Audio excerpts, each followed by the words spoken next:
நட்பு வட்டாரத்தில் இது வரைக்கும் தகவல் தொடர்பு எல்லாமே கட்டாயி போயிருந்தால் அந்த நட்பு வட்டாரங்கள் திருத்தி நாம் மேலோக்கி வர மாதிரி. நட்பு வட்டாரங்கள்லாம் நம்மளது எல்லாமே தவறாகவே நினச்சிருப்பாங்க.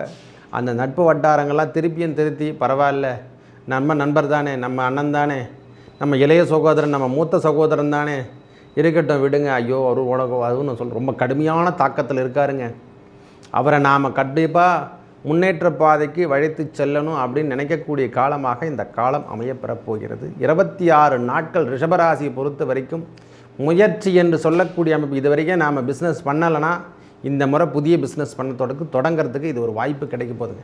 விக்னேஸ்வராய நமக. வெற்றிவேல் முருகனுக்கு அரகரோகரம். அரகர நம பார்வதி பதையே. அரகர மகாதேவா. தென்னாடுடைய சிவனே போற்றி, எந்நாட்டவர்க்கும் இறைவா போற்றி போற்றி. உங்கள் அபிமான அனந்தலை வாழ் ஜோதிடர் வேலாயுதத்தின் நன்றி கலந்த வணக்கத்தை தெரிவித்து கொண்டு இந்த பதிவினை காண இருப்பது என்னவென்றால், சுக்கிர பெயர்ச்சி. இதுவரைக்கும் மிதுனத்தில் இருந்தார். மிதுனத்திலிருந்து கடகத்துக்கு இடம்பெறக்கூடிய காலங்கள் எவ்வாறுன்னு சொன்னால் 7/7/2024 முதல் 1/8/2024 வரைக்கும் 26 நாட்கள் ஒவ்வொரு ராசிக்கும் எவ்வாறு பலாபலங்களை வருவார் என்று பார்ப்போம் வாருங்கள். எனது அன்புள்ளம் கொண்ட ரிஷபராசி நேயர்களே, இந்த நம்ம ரிஷபராசிக்கு யோகா எதுன்னு சொல்லுவாங்கன்னா, ராசிநாதனே சுக்கிர பகவான் தான். அவர் ஏற்கனவே 2ஆம் இடத்தில் இருந்தார். 2ஆம் இடம் என்று சொல்லக்கூடிய மிதுனத்தில் இருந்து இப்பொழுது இடம்பெயர்ந்து 3ஆம் இடம் என்று சொல்லக்கூடிய கடகத்துக்கு இடம்பெயரக்கூடிய காலமாக இந்த காலம் அமையப்பெறப்போது.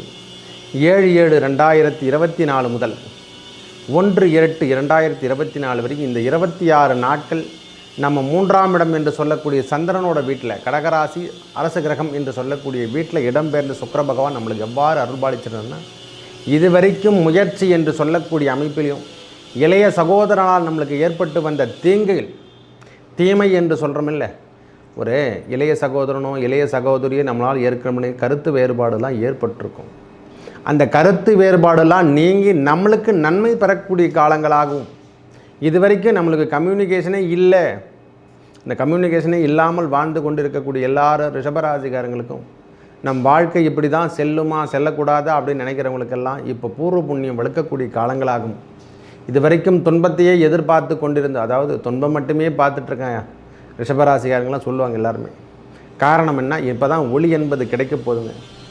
அவர்களின் வாழ்விலும் ஒளி என்பது கிடைக்கின்ற காலங்களாக வந்து கொண்டிருக்கிறது. இறை பற்று மேலோங்கக்கூடிய காலமாகவும், இது வரைக்கும் துன்பத்தை அனுபவித்தவங்க நல்ல ஒரு முன்னேற்ற பாதைக்கு அழைத்து செல்லக்கூடிய காலங்களாகவும். கம்யூனிகேஷன், இது வரைக்கும் தகவல் தொடர்பு கிடையாது, எல்லாருமே என்னை சைலண்ட் மோடில் போட்டாங்க சுவாமி அப்படின்னு நினைக்கிறவங்களுக்கு இந்த முறை நாம் இடம்பெயர்ந்து வாழக்கூடிய காலம். தொலைதூரம் என்றும் சொல்லக்கூடிய அமைப்பு. இது வரைக்கும் தொலைதூரத்துக்கு நாம் போகலனா, தொலைதூரம் என்று சொல்லக்கூடிய அமைப்புக்கு நாம் போகாமல் இருந்தால் வெளியூர் செல்லக்கூடிய பாக்கியங்கள் பெறக்கூடிய காலம். நம்ம வீட்டில் புதுவிதமான சொந்தங்கள் வந்து சேரக்கூடிய காலங்களாகும். நட்பு வட்டாரத்தில் இது வரைக்கும் தகவல் தொடர்பு எல்லாமே கட்டாயி போயிருந்தால் அந்த நட்பு வட்டாரங்கள் திருத்தி நாம் மேலோக்கி வர மாதிரி. நட்பு வட்டாரங்கள்லாம் நம்மளது எல்லாமே தவறாகவே நினச்சிருப்பாங்க.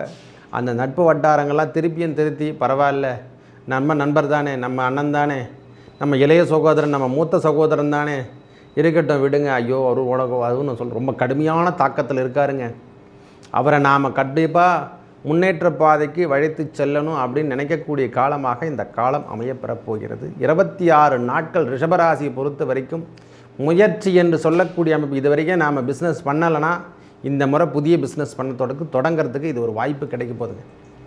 இது வரைக்கும் நாம் தொடங்கலை, இது வரைக்கும் நாம் உணவு சார்ந்த விஷயத்தில் எதுவுமே நாம் கம்யூனிகேஷன் பண்ணலை, அதை விற்பனை பண்ணலை, பொருட்களை ஈட்டவில்லை அப்படின்னு நினச்சா இந்த முறை உணவு சார்ந்த விஷயத்திலோ அல்லது மளிகை கடை சார்ந்த விஷயங்களோ நம்மளுக்கு எல்லாமே நம்மளுக்கு கை கொடுக்க போகுது. சந்திரன் என்பது உணவு, உணவு சார்ந்த விஷம், தண்ணீர் என்று சொல்லக்கூடிய அமைப்பு. 3ஆம் இடம் என்பது கம்யூனிகேஷன். ஒரு மனுஷனுக்கு தடை என்றாலும் அதுவே நல்ல ஒரு முன்னேற்ற பாதைக்கு எடுத்து செல்லக்கூடிய காலங்களாகும். 3 என்பது தொலைதூர பயணம், அதாவது ரொம்ப தூரம் உள்ள அதிகப்படியான தூர பயணங்களை ஏற்படுத்தக்கூடிய பயணம். இளைய சகோதரன் என்று சொல்லக்கூடிய அமைப்பு எல்லாமே இளைய சகோதரனோ சகோதரியோ அவங்களால் சார்ந்த வந்த பிரச்சனையோ, சொத்து பிரச்சனையாக இருக்கட்டும், சொத்து இல்லாத பிரச்சனையாக இருக்கட்டும், நம்மளுக்கு எதனாலும் ஒரு தகவல் தொடர்பு கிடைக்காமல் இருந்தால் அந்த தகவல் தொடர்புலாம் கிடைச்சி பூர்வ புண்ணியம் என்று சொல்லக்கூடிய 9ஆம் இடத்துல நேரடி பார்வையாக சுக்கிரனுடைய பார்வை விழும் பொழுதெல்லாம் உங்களுடைய பாக்கியம் என்று சொல்லக்கூடிய அமைப்பு. இது வரைக்கும் கிடைக்கல, எனக்கு தந்தையார் சொத்து மேலே எனக்கு பற்றற்ற வாழ்க்கையில் நான் வாழ்ந்துட்டுருக்கேன், நான் கேட்டுருக்கேன், என் பிரச்சனையெல்லாம் தீர்த்து தரமாட்டேன்றாங்க, நானும் ரொம்ப நாளாக கடன் பிரச்சனையில் அகப்பட்டிருக்கேன். அந்த பிரச்சனையில் இந்த தந்தை சொத்துல எதனா பாகங்களை பிரித்து கொடுத்து நீங்கள் தேவையான அளவுக்கு நீங்கள் எடுத்துக்கின மிச்ச பேகத்தை என்கிட்ட கொடுத்தீங்கன்னா போதுமானது அப்படின்னு நினைக்கக்கூடியவங்களுக்கு இந்த முறை நல்ல ஒரு வாய்ப்பினை அவரே இறைவனே நம்மளுக்கு தந்துள்ள போகிறார். நவ கிரகங்கள் வேறில்லை, இறைவன் வேறில்லை. நம்ம தெரிஞ்சுக்கணும், நவ கிரகங்கள் என்னென்ன கொடுக்குதோ அதே பலாபலங்கள் தான் நாம் இன்றைக்கி வரைக்கும் அனுபவிச்சுட்ருக்கோம். அந்த மாதிரி சுகம் என்று சொல்லக்கூடிய அமைப்பை பூர்வ புண்ணிய பாக்கியஸ்தானத்தில் விழுந்து உங்களுடைய வெற்றி உபஜயஸ்தானம் என்று சொல்கிற மாதிரி ஒரு எல்லாத்தையுமே 3ஆம் இடம் என்பதும் வெற்றி தான், தடையாக நினைக்கக்கூடாது. தடையை உடைச்சாதான் சுகம் என்று சொல்லக்கூடிய அமைப்புக்கே போகும்.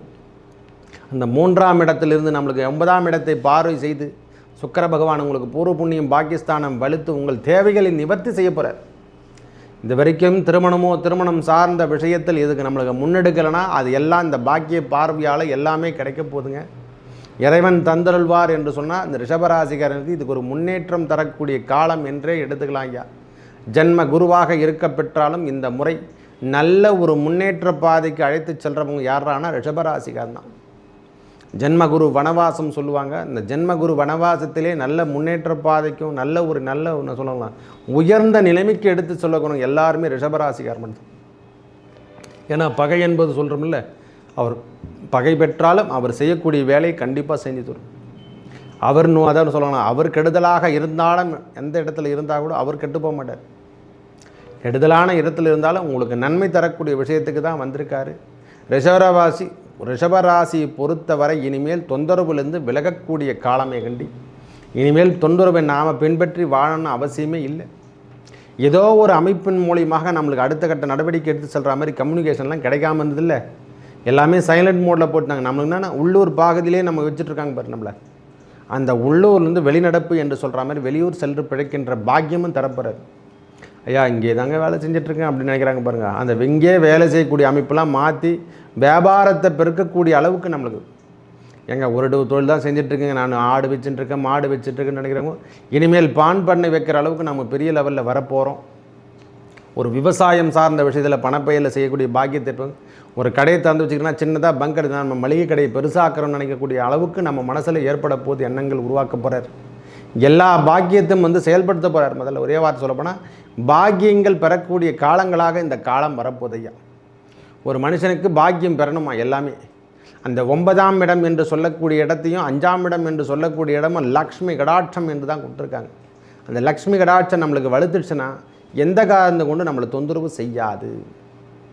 இது வரைக்கும் தொந்தரவு அனுபவிச்சிருந்தவங்க மொத்த பேருக்கும் ரிஷபராசிக்காரங்க இனிமேல் தொந்தரவிலிருந்து விலகக்கூடிய காலங்கள் ஒரே உறுதியாக சொல்லலாம். திருமணம் சார்ந்த விஷயத்தில் இது வரைக்கும் இல்லாமல் இருந்தால் தடை ஏதும் ஏற்பட்டிருந்தால் அவையெல்லாம் விலகக்கூடிய காலம். அந்த 9ஆம் இடத்துல குழந்தை பேர் என்று சொல்கிறோம், ரிஷபராசிக்கு மட்டும்தான் சொல்கிறேன். குழந்தை பேர் இல்லாதம் சித்திக்காதவர்களுக்கு இந்த சந்தான பாக்கியம் கிட்டக்கூடிய காலங்களாக பூர்வ புண்ணியம் பாக்கியஸ்தானம் வலுத்தாலும் நம்மளுக்கு சந்தான பாக்கியம் கிட்டுவிடும். 9ஆம் இடமோ 5ஆம் இடமோ அதெல்லாம் வலுத்து காணப்பட்டாலே நல்ல ஒரு முன்னேற்றம் நம் வாழ்வில் காணப்படும். ஏன்னா இதுக்கு முன்னே பாவகிரகங்கள் அமர்ந்திருக்கும், சனி பகவான் அமர்ந்திருந்தார், இப்போ கிடையாது. அதனால் உங்களுக்கு எந்த தொந்தரவும் கிடையாது சுவாமி. மகரத்தின் மேல் விழுவதாலேயும் உங்களுடைய பூர்வ புண்ணியம் பாக்கியஸ்தானம் வலுத்து இதுவரை தடை என்று ஏற்பட்டு வந்த ரிஷபராசிகாரங்களுக்கு தொந்தரவிலிருந்து விலகி பெரிய முன்னேற்ற பாதைக்கு அழைத்து செல்லக்கூடிய காலங்களாக இந்த 26 நாட்கள் இருக்க போதையா. இளைய சகோதரனோ சகோதரியோ யாராக இருக்க பெற்றாலும் சரி, நம்ம தொற்று பிரச்சனையாகட்டும், அவங்க குடும்பத்தில் உறவுகளை நாம் பொண்ணெடுத்து வந்திருந்தாலும் சரி, அவையிலிருந்து கருத்து வேறுபாடு ஏற்பட்டிருந்தால் கூட அவையெல்லாம் மாறி நல்ல முன்னேற்றத்தை கொடுக்க போகுது.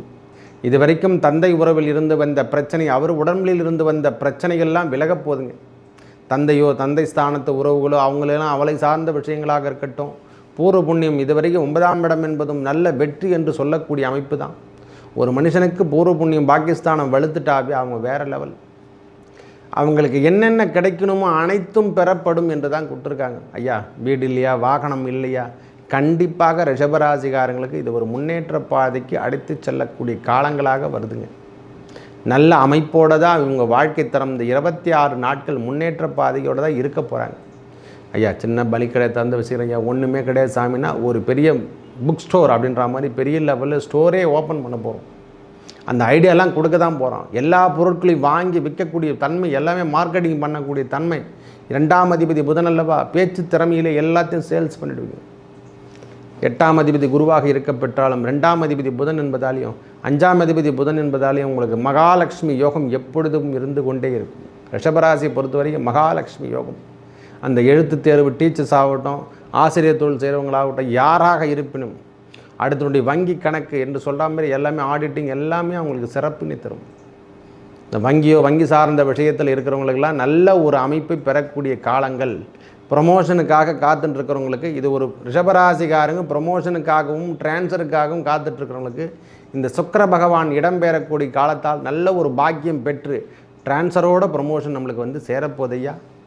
இந்த முறை டிரான்ஸ்ஃபரோட ப்ரொமோஷன் பொதுத்துறை நிறுவனத்தில் ஒர்க் பண்ணுறவங்க, தனியார் துறை மாவட்டம் யாராக இருப்பினும் இந்த ஒரு நல்ல ஒரு காலத்தை பயன்படுத்தி கொள்ளுங்கள். ஏன்னா நம்ம ராசிநாதன் எங்கே இடம்பெறுகிறோ அது மாதிரி தான் நம்மளுக்கு இடம்பெறக்கூடிய அமைப்பும் ஏற்படுத்தி தருவார்.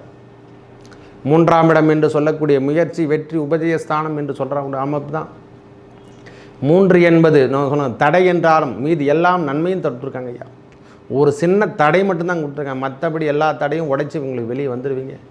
நல்ல அமைப்போடு இந்த ரிஷபராசிக்காரங்க 7 முதல் நல்ல ஒரு 1-8 வரைக்கும் நம்மளுக்கு நிம்மதி பெருமூச்சு என்று சொல்லக்கூடிய அமைப்பில் சுக்கிர பகவானான பேரொருள் பெறக்கூடிய பாக்கியமும், செல்வங்கள் சேரக்கூடிய பாக்கியம், முக்கியமாக செல்வங்கள் வீட்டுக்கு தேவையான அளவுக்கு என்னென்ன செல்வங்கள் வாங்கி போட முடியுமோ, வண்டி வாகனங்கள் என்று சொல்கிற மாதிரியோ, வீடு கட்டுறதுக்கான ஏற்பாடுகளோ இவையெல்லாம் நடத்தி தரப்போகிறாருங்க. மேலும் நல்லதெல்லாம் நடக்க இறைவன் ஸ்ரீமன் நாராயணையும் அந்த ராமபிரானையும் வணங்கி வர உங்கள் வாழ்வில் ஏற்பட்ட எண்ணங்கள், அதாவது பிரிவான எண்ணங்கள் அனைத்தும் ஒழிந்து நல்ல தரக்கூடிய நல்ல அன்பு தரக்கூடிய எண்ணங்கள் உருவாக வேண்டி கேட்டுக்கொள்கிறேன். நன்றி, வணக்கம்.